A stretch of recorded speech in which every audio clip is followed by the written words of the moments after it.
शिव पिता लेने आए, हमें अब घर जाना है।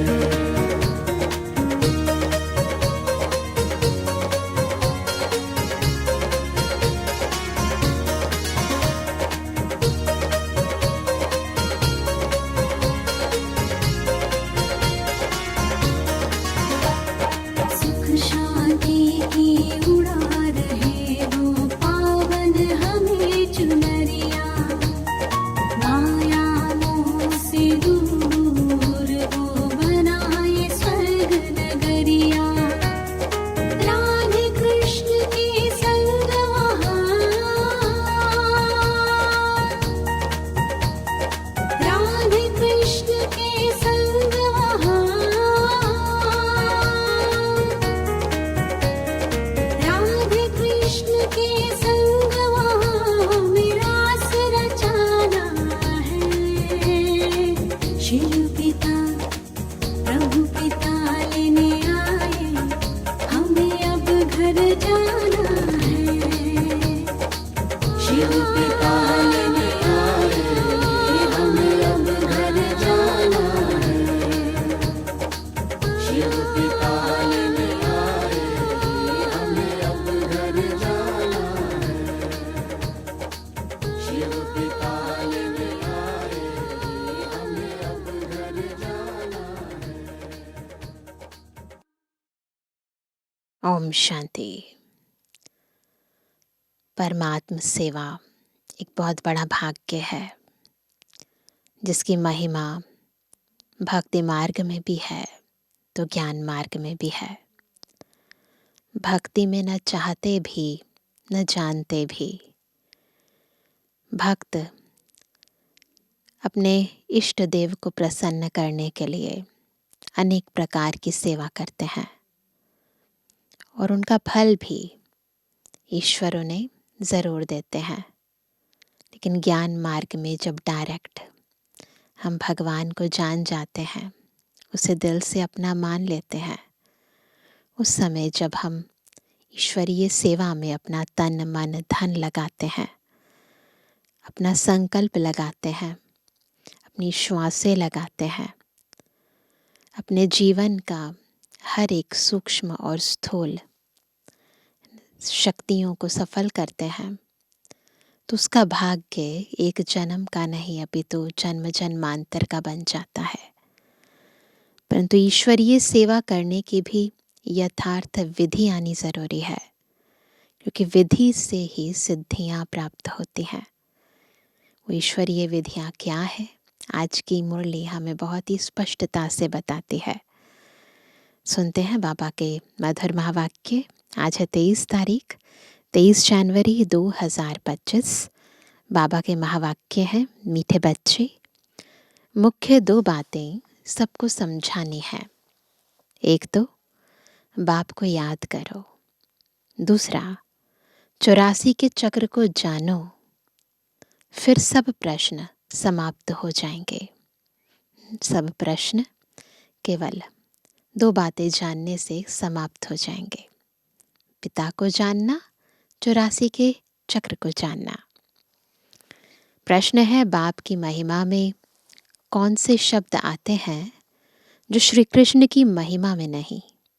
बहुत सारे हैं ऐसे शब्द। तो आज का उत्तर है, वृक्षपति एक बाप है, सारे मनुष्य सृष्टि रूपी वृक्ष का पति बीज केवल बाप है। श्री कृष्ण को वृक्षपति नहीं कहेंगे। पिताओं का पिता व पतियों का पति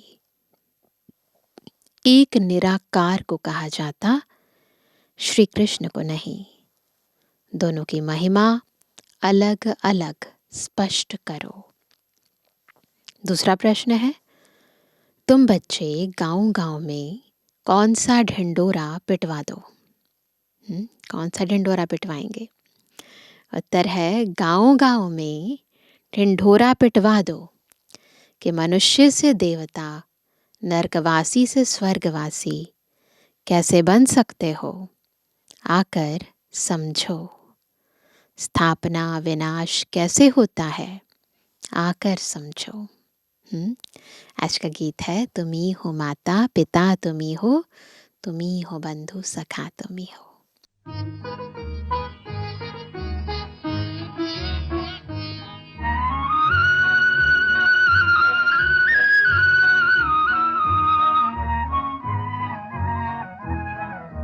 तुम्ही हो माता पिता तुम्ही हो बंधु सखा तुम्ही हो माता पिता तुम्ही हो बंधु सखा तुम्ही हो।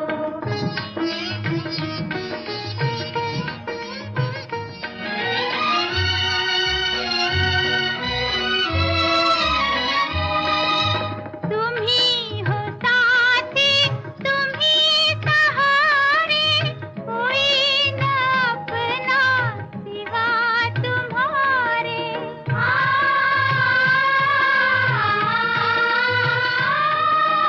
तुम्ही हो साथी तुम्ही सहारे कोई न अपना सिवा तुम्हारे। तुम्ही हो नैया तुम्ही खेवैया तुम्ही हो बंधु सखा तुम्ही हो माता पिता तुम्ही हो बंधु सखा तुम्ही हो।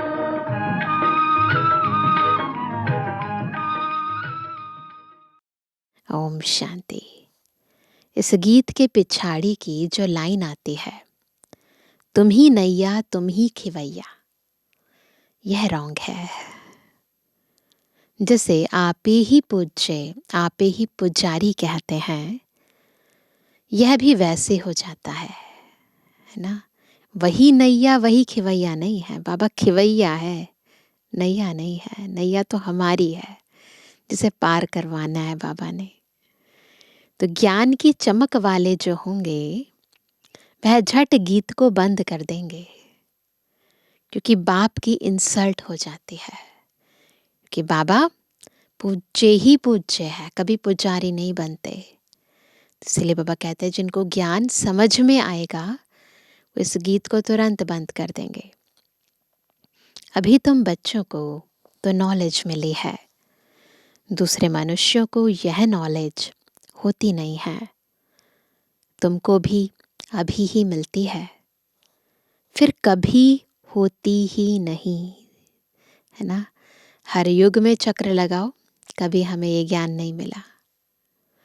गीता के भगवान की नॉलेज पुरुषोत्तम बनने की मिलती है, इतना समझते हैं, परंतु कब मिलती है, कैसे मिलती है, यह भूल गए हैं।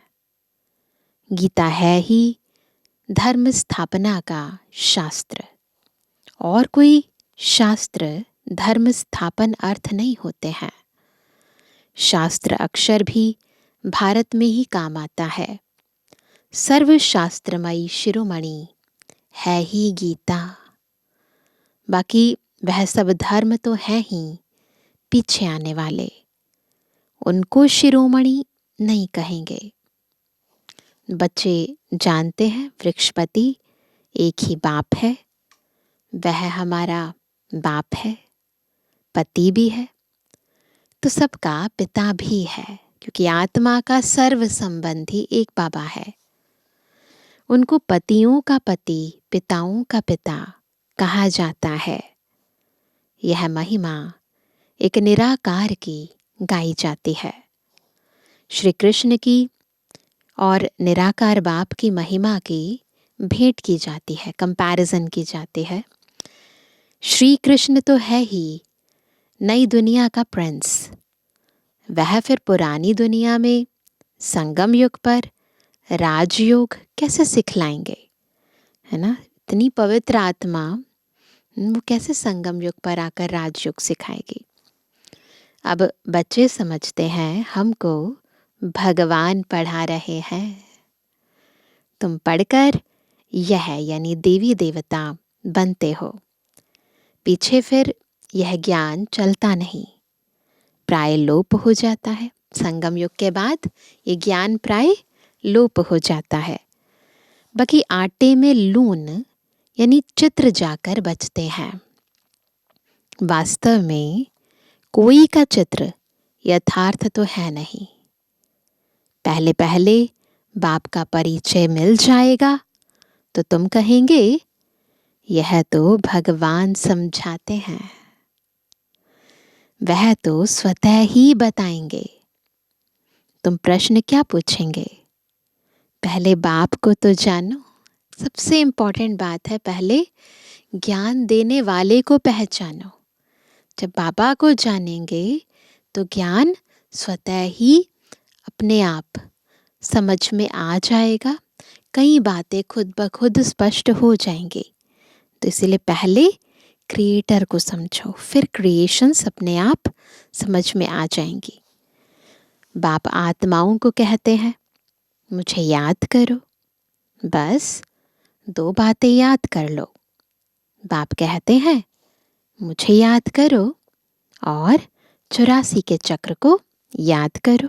बस यह 2 मुख्य बातें ही समझानी है। बाप कहते हैं तुम अपने जन्मों को नहीं जानते हो। ब्राह्मण बच्चों को ही कहते हैं, और तो कोई समझ भी ना सके। प्रदर्शनी में देखो कितनी भीड़ लग जाती है। समझते हैं इतने मनुष्य जाते हैं तो ज़रूर कुछ देखने की चीज़ है। घुस पड़ते हैं। एक एक को बैठ समझाएं तो भी मुख थक जाए। तब क्या करना चाहिए? क्या करना चाहिए फिर? प्रदर्शनी मास भर चलती रहे तो कह सकते हैं आज भीड़ है, कल परसों आना। सो भी जिसको पढ़ाई की चाहना है अथवा मनुष्य से देवता बनना चाहते हैं, उनको समझाना है। पता चल जाता ना आत्मा को देखकर। एक ही यह लक्ष्मी नारायण का चित्र अथवा बैज दिखलाना चाहिए। बाप द्वारा यह विष्णुपुरी का मालिक बन सकते हो। अभी भीड़ है, सेंटर पर आना। एड्रेस तो लिखी हुई है। बाकी ऐसे ही कह देंगे यह स्वर्ग है, यह नर्क है। इससे मनुष्य क्या समझेंगे? टाइम वेस्ट हो जाता है। ऐसे तो पहचान भी नहीं सकते यह बड़ा आदमी है, साहूकार है या गरीब है। आजकल ड्रेस आदि ऐसी पहनते हैं जो कोई भी समझ ना सके। कौन क्या है क्या नहीं है ऐसे पता थोड़ा ना चलता है। पहले पहले तो बाप का परिचय देना है। बाप स्वर्ग की स्थापना करने वाला है। अब यह बनना है। लक्ष्मी नारायण के चित्र को दिखाकर बताओ अब यह बनना है।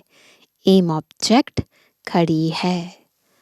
बाप कहते हैं ऊंच ते ऊंच मैं हूँ, मुझे याद करो। यह वशीकरण मंत्र है ना? मन को वश करने का मंत्र क्या है? बाबा की याद। बाप कहते हैं माँ में कम याद करो तो तुम्हारे विकर्म विनाश होंगे और विष्णुपुरी में आ जाएंगे। इतना तो ज़रूर समझाना चाहिए। 8-10 रोज़ प्रदर्शनी को रखना चाहिए।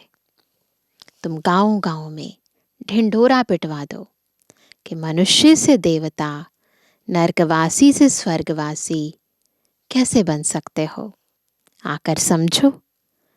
स्थापना विनाश कैसे होता है, आकर समझो। युक्तियाँ बहुत हैं। इस तरीके से समझाते ना, अट्रैक्शन होती है लोगों को। तुम बच्चे जानते हो सतयुग और कलयुग में रात दिन का फर्क है। ब्रह्मा का दिन और ब्रह्मा की रात कहा जाता है। ब्रह्मा का दिन सो विष्णु का, विष्णु का सो ब्रह्मा का। बात एक ही है। ब्रह्मा के भी 84 जन्म, विष्णु के भी 84 जन्म। सिर्फ इस लीप जन्म का फर्क पड़ जाता है। यह बातें बुद्धि में बिठानी होती हैं। धारणा नहीं होगी तो किसको समझा कैसे सकेंगे? तो समझाने के लिए सबसे पहले जो ज्ञान बाबा ने दिया है उसकी धारणा हमारे अंदर होनी चाहिए। जब धारणा युक्त स्थिति से समझाएंगे तो सामने वाले को तीर लगेगा। यह समझाना तो बहुत सहज है। सिर्फ लक्ष्मी नारायण के चित्र के आगे ही यह पॉइंट्स सुनाओ। बाप द्वारा यह पद पाना है। नर्क का विनाश सामने खड़ा है। वो लोग तो अपनी मानव मत ही सुनाएंगे। मानव मत कहें, शास्त्र मत कहें, यहाँ तो है ईश्वरीय मत। ये परमात्मा की बुद्धि में जो ज्ञान है, ये वो ज्ञान है। वो है मनुष्य की बुद्धि का ज्ञान। अल्पज्ञ बुद्धि है मनुष्य, परमात्मा सर्वज्ञ बुद्धि है। तो बाबा कहते हैं कि वो तो क्या सुनाएंगे, वो तो मानव मत ही सुनाएंगे, है ना। उन्हें तो श्रीमत का पता ही नहीं है। तो बाबा कहते हैं कि यह समझाना तो बहुत सहज है। सिर्फ लक्ष्मी नारायण के चित्र के आगे ही यह पॉइंट सुनाओ। बाप द्वारा यह पद पाना है। नर्क का विनाश सामने खड़ा है।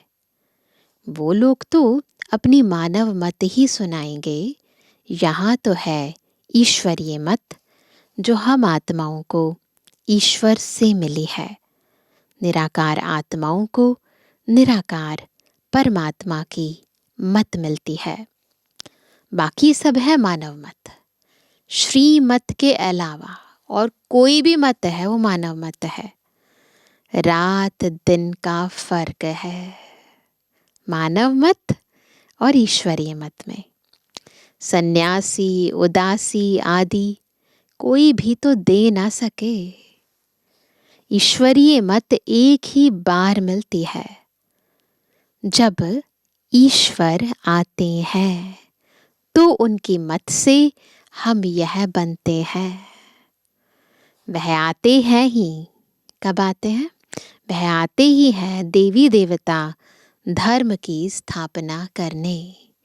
तो बाबा का काम ही है हमें मनुष्य से देवता बनाना, पतित से पावन बनाना।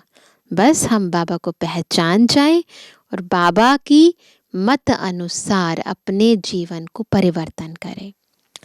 यह भी पॉइंट्स धारण करनी चाहिए जो समय पर काम आए। मुख्य बात थोड़े में ही समझाई तो भी काफ़ी है। एक लक्ष्मी नारायण के चित्र पर समझाना भी काफ़ी है। यह है एम ऑब्जेक्ट का चित्र। भगवान ने यह नई दुनिया रची है। भगवान ने ही पुरुषोत्तम संगम युग पर इन्हों को पढ़ाया था। इस पुरुषोत्तम युग का किसको पता नहीं है। तो बच्चों को यह सब बातें सुनकर कितना खुश होना चाहिए। सुनकर फिर सुनाने में और ही खुशी होती है। सर्विस करने वालों को ही ब्राह्मण कहेंगे। देखो बाबा ने कितनी अच्छी डेफिनेशन बताई। ब्राह्मण किसको कहेंगे? जो सेवा करे। जो सेवा ना करे वो ब्राह्मण ही नहीं है। तुम्हारे कच्छ यानी बगल में सच्ची गीता है। वो दिखाते हैं ना दुनिया में जो ब्राह्मण होते हैं उनकी कच्छ में कुरम होती है, गीता भागवत इत्यादि रखते हैं। तो वैसे बाबा कहते तुम्हारे कच्छ में ये गीता है, सच्ची गीता। ब्राह्मणों में भी नंबरवार होते हैं ना। कोई ब्राह्मण तो बहुत नामी ग्रामी होते हैं, बहुत कमाई करते हैं। कोई को तो खाने के लिए भी मुश्किल मिलेगा। कोई ब्राह्मण तो लखपति होते हैं, बड़ी खुशी से नशे से कहते हैं हम ब्राह्मण कुल के हैं। सच्चे सच्चे ब्राह्मण कुल का तो पता ही नहीं है। ना, जिस ब्राह्मण कुल की रचना स्वयं परमपिता परमात्मा ने ब्रह्मा मुख से की। ब्राह्मण उत्तम माने जाते हैं, तब तो ब्राह्मणों को खिलाते हैं। यादगार में भी अब तक ब्राह्मणों को खिलाते हैं। देवता, क्षत्रिय व वैश्य, शूद्र धर्म वालों को कभी खिलाएंगे नहीं। ब्राह्मणों को खिलाना बहुत बड़ा पुण्य समझते हैं, बहुत बड़ा भाग्य समझते हैं। ब्राह्मणों को ही खिलाते हैं। इसलिए बाबा कहते हैं, तुम ब्राह्मणों को अच्छी रीति समझाओ। ब्राह्मणों का भी संगठन होता है, बहुत सारे संगठन बने होते हैं ना, उसकी जांच कर चले जाना चाहिए। ब्राह्मण तो प्रजापिता ब्रह्मा की संतान होने चाहिए। हम उनकी संतान हैं। ब्रह्मा किसका बच्चा है वह भी समझाना चाहिए। ये तरीका है, बता रहे हैं कि कैसे कैसे किसकी सेवा करो। जांच करनी चाहिए कि कहाँ कहाँ उन्हों के संगठन होते हैं। तुम बहुतों का कल्याण कर सकते हो। वानप्रस्थ स्त्रियों की भी सभाएं होती हैं। बाबा को कोई समाचार थोड़ी देते हैं कि हम कहाँ कहाँ गए। सारा जंगल भरा हुआ है, इतना बड़ा है ना, इतना बड़ा संसार है, इतने वैरायटी लोग हैं, तो बुद्धि चलते रहना चाहिए ना, इनको समझाएं इनको समझाएं। तुम जहाँ जाओ शिकार कर आएंगे, प्रजा बना कर आएंगे। तो ब्राह्मण जहाँ भी कदम रखेंगे ना, वहाँ ही कमाई है। तो बाबा कहते हैं राजा भी बना सकते हो, सर्विस तो ढेर है। शाम को 5 बजे छुट्टी मिलती है, कहीं जॉब करते हैं ना, तो बाबा बता रहे हैं कि कैसे सेवा करो। लिस्ट में नोट कर देना चाहिए, आज यहाँ यहाँ जाना है। बाबा युक्तियाँ तो बहुत बताते हैं। बाप बच्चों से ही बात करते हैं। यह पक्का निश्चय चाहिए क्या कि मैं आत्मा हूँ। बाबा परम आत्मा हमको सुनाते हैं, धारण हमको करना है ना। ये मुरली किसके लिए? मेरे लिए है, खास मुझे सुनाते हैं बाबा, ऐसे समझना चाहिए। जैसे शास्त्र अध्ययन करते हैं तो फिर संस्कार ले जाते हैं, तो दूसरे जन्म में भी वह संस्कार इमर्ज हो जाते हैं। देखते हैं ना आजकल छोटे छोटे बच्चे शास्त्र कंठ होते हैं, तो पूर्व जन्म के संस्कार होते हैं। कहा जाता है संस्कार ले आए हैं। जो बहुत शास्त्र पढ़ते हैं उनको अथॉरिटी कहा जाता है, बिल्कुल कंठ होते हैं उन्हें शास्त्र ना। वह अपने को ऑलमाइटी नहीं समझेंगे। अथॉरिटी ज़रूर है शास्त्रों की, पर ऑलमाइटी नहीं है। यह खेल है। जो बाप ही समझाते हैं, नई बात नहीं है, ड्रामा बना हुआ है जो समझने का है। मनुष्य यह नहीं समझते कि पुरानी दुनिया है। बाप कहते हैं मैं आ गया हूँ, महाभारत लड़ाई सामने खड़ी है। ये वही सीन चल रहा है। मनुष्य अज्ञान अंधेरे में सोए पड़े हैं। अज्ञान भक्ति को कहा जाता है। ज्ञान का सागर तो बाप ही है।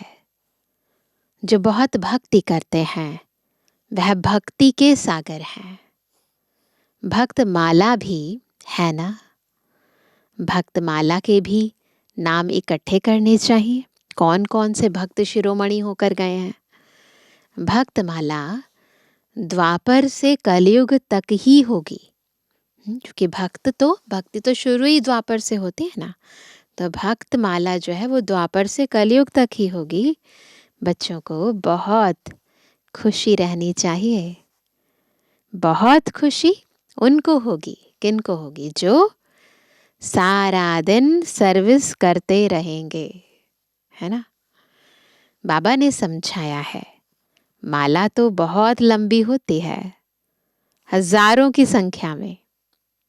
जिसको कोई कहाँ से खींचते हैं। 16,108 की माला होती है बड़ी, तो सभी लोग मिलकर कोई कहाँ से खींचता है, कोई कहाँ से खींचता है। कुछ तो होगा ना, इसका भी राज होगा ना। जो इतनी बड़ी माला बनाई है, मुख से राम राम कहते रहते हैं, माला जपते हैं ना तो राम राम करते रहते हैं।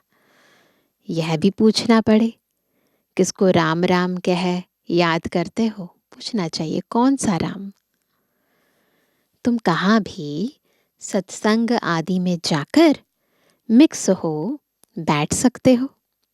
हनुमान का मिसाल है ना शास्त्रों में, जहाँ सत्संग होता था वहाँ जुत्तियों में जाकर बैठता था। तुमको भी चांस लेना चाहिए। तुम बहुत सर्विस कर सकते हो। तरीके बता रहे बाबा, कैसे कैसे सत्संगों में जाओ, वहाँ सेवा करो। सर्विस में सफलता तब होगी जब ज्ञान की पॉइंट्स बुद्धि में होगी, ज्ञान में मस्त होंगे। सर्विस की अनेक युक्तियां हैं। रामायण भागवत आदि की भी बहुत बातें हैं जिस पर तुम दृष्टि दे सकते हो। सिर्फ अंधश्रद्धा से बैठ सत्संग थोड़ी करना है, ज्ञान समझाना है ना उन्हें। बोलो हम तो आपका कल्याण करना चाहते हैं। वह भक्ति बिल्कुल अलग है, यह ज्ञान अलग है। ज्ञान एक ज्ञानेश्वर बाप ही देते हैं। सर्विस तो बहुत है। सिर्फ यह बताओ कि ऊंच ते ऊंच कौन है। सेवा बहुत करते हैं, परंतु इम्पोर्टेंट पॉइंट सेवा में क्या है, बाबा का परिचय देना। ऊंच ते ऊंच एक ही भगवान होता है। वर्षा भी उनसे मिलता है। बाकी तो है रचना। बच्चों को सर्विस का शौक होना चाहिए। तुम्हें राजाई करनी है तो प्रजा भी बनानी है। सेवा का शौक होगा तभी तो सेवा करेंगे। यह महामंत्र कम थोड़ी है। कौन सा महामंत्र है, बाबा की याद है ना। बाप को याद करो तो अंतमति सोगति हो जाएगी। अच्छा, जय बाबा दादा और मीठी मम्मा का मीठे मीठे सिक्के लदे नंबरवार पुरुषार्थ अनुसार यथायोग बच्चों को गुड मॉर्निंग।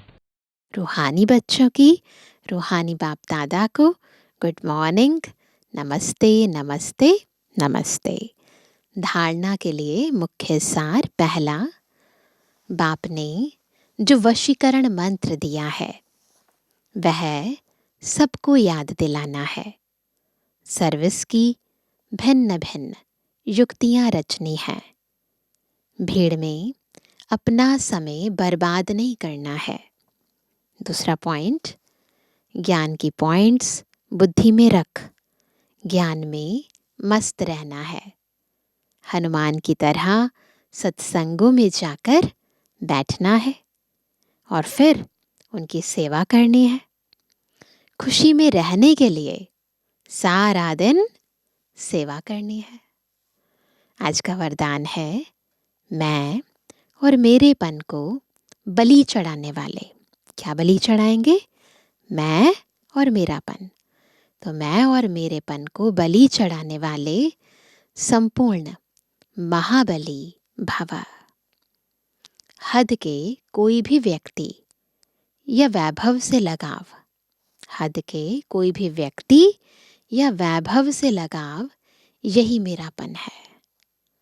इस मेरेपन को और मैं करता हूं, मैंने किया, इस मैंपन को संपूर्ण समर्पण करने वाले अर्थात बलि चढ़ने वाले ही महाबली है ना। मैं और मेरापन, इसकी बलि चढ़ा दो। जब हद का मैंपन समर्पण हो, हद का मैंपन समर्पण हो, तब संपूर्ण व बाप समान बनेंगे। मैं कर रहा हूँ, नहीं, बाबा करा रहा है, बाबा चला रहा है। किसी भी बात में मैं के बजाय सदा नेचुरल भाषा में भी बाबा शब्द ही आए, मैं शब्द नहीं, ऑटोमेटिकली, है ना, सबकॉन्शियस माइंड के अंदर अब चेतन मन में बैठ जाए, बाबा करा रहा है, मैं नहीं कर रही हूँ। स्लोगन है, संकल्पों में ऐसी दृढ़ता धारण करो जिससे सोचना और करना समान हो जाए। बिल्कुल ऐसी स्थिति बन जाए, जो सोचे वो करे। उसके लिए चाहिए संकल्पों की दृढ़ता। अभी सुनते हैं आज का व्यक्त इशारा। अपनी शक्तिशाली मनसा द्वारा सकाश देने की सेवा करो। समय प्रमाण, अब मनसा और वाचा की इकट्ठी सेवा करो, लेकिन वाचा सेवा सहज है, मनसा में अटेंशन देने की बात है। इसलिए सर्वात्माओं के प्रति मनसा में शुभ भावना, शुभ कामना के संकल्प हो। बोल में मधुरता, संतुष्टता, सरलता की नवीनता हो तो सहज सफलता मिलती रहेगी। तो अभी सिंगल सेवा नहीं, अभी तो डबल सेवा, ट्रिपल सेवा होनी चाहिए। बाबा ने तो कहा है ना, मनसा वाचा कर्मणा, तीनों सेवा इकट्ठी करो। समय कम है और सेवा बहुत बड़ी है। अच्छा, ओम शांति।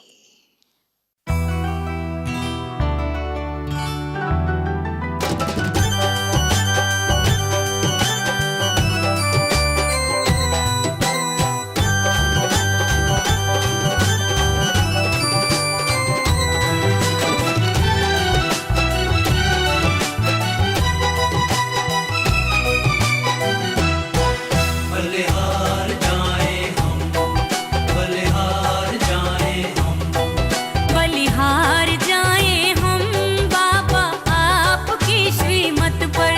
बलिहार जाए हम बाबा आपकी श्रीमत पर। बलिहार जाए हम बाबा आपकी श्रीमत पर। बलिहार जाए हम बाबा आपकी श्रीमत पर। वो बलिहार जाए हम बाबा आपकी श्रीमत पर। धन्य धन्य हुआ जीवन, धन्य धन्य हुआ जीवन बाबा आपको पाकर। बलिहार जाए हम बाबा आपकी श्रीमत पर। बलिहार जाए हम बाबा आपकी श्रीमत पर।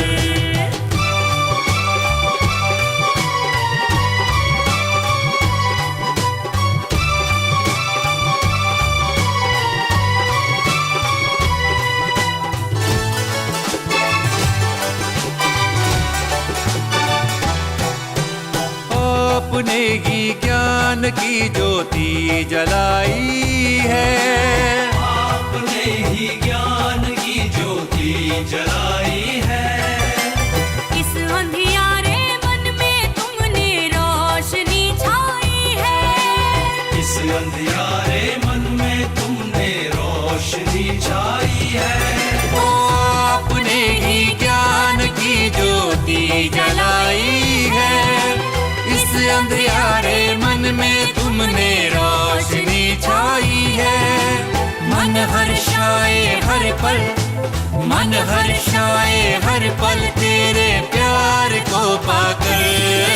बलिहार जाए हम बाबा आपकी श्रीमत पर।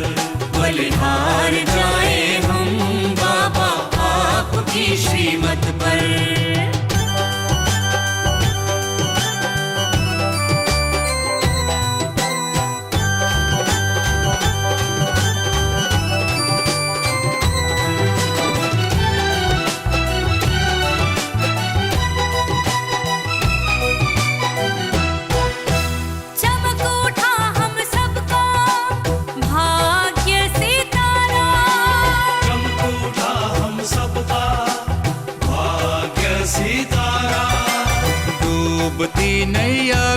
जैसे मिल गया किनारा, डूबती नैया को जैसे मिल गया किनारा।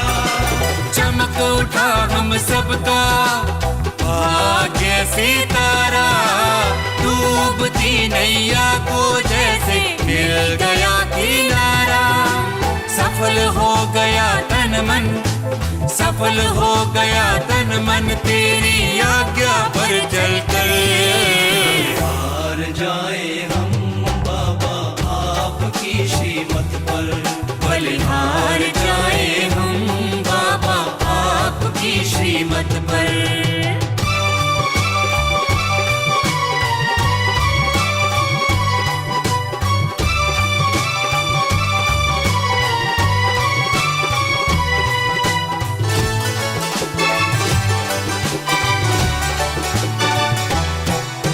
शिव अवतरण की खुशखबरी हम सबको सुनाएंगे, शिव अवतरण की खुशखबरी हम सबको सुनाएंगे।